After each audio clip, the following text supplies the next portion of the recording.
जिंदगी लाइव में आज हम बात कर रहे हैं उन नौजवानों की जिन पर आतंकवादी होने का ठप्पा लगा, जिन्हें किसी न किसी हमले का जिम्मेदार ठहराया गया, जेल की सलाखों के पीछे रखा गया, लेकिन एक दिन अदालत ने उन्हें बेकसूर करार दिया। आज हम जानने की कोशिश कर रहे हैं कि क्या एक बार लगा आतंकवादी होने का दाग इतनी आसानी से छूट पाता है। तारिक, हम बात कर रहे थे, आप बांग्लादेश से रवाना हुए अपने मुल्क के लिए, दिल्ली पहुंचते हैं।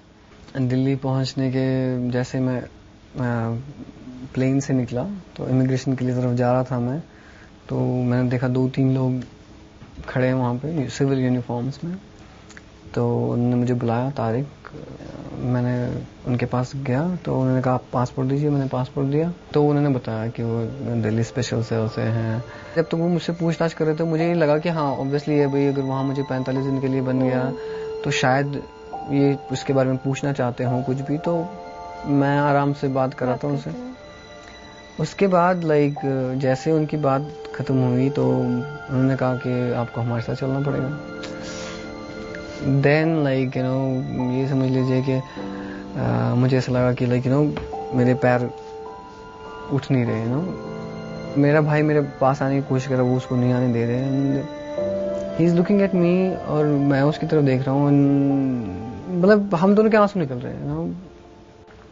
कहाँ ले जाएगा? उसके बाद तो दिल्ली स्पेशल सेल जी। तो वहाँ पे वही पूछा गया कि क्या हुआ वहाँ पे, क्या नहीं हुआ। तो मैंने उनको बताया। अब वो मुझे ये कह रहे हैं कि नहीं, हमें तो ये इन्फॉर्मेशन मिली है कि आप टेररिस्ट हैं।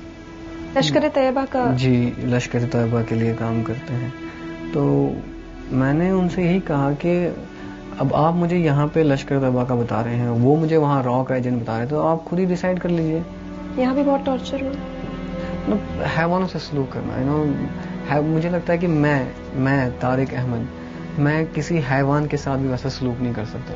They took off all my clothes, and 5 जने इस पैर पे खड़े हुए हैं, 5-6 जने इस पैर पे खड़े हुए हैं, and they stretch your legs to 180 degrees, more than that, as much as they can, and they आपको इलेक्ट्रिक शॉक्स दिए जाते हैं, आपके बॉडी के हर पार्ट में इलेक्ट्रिक वायर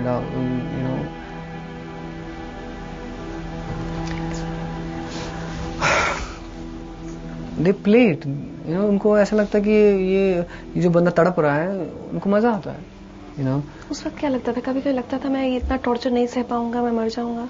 मुझे याद है एक दिन मुझे I think that was I was broke. उस दिन मुझे ऐसा लगा कि मतलब मैं मर गया होता तो अच्छा था। आई बिफोर लिसनिंग दैट मुझे यहाँ they used to take me medical के लिए एम्स ले जाया जाता था। मैं डॉक्टर के पास बैठा तो डॉक्टर सामने, डॉक्टर ने उससे पूछा जो मेरे साथ थे, पुलिस वाले,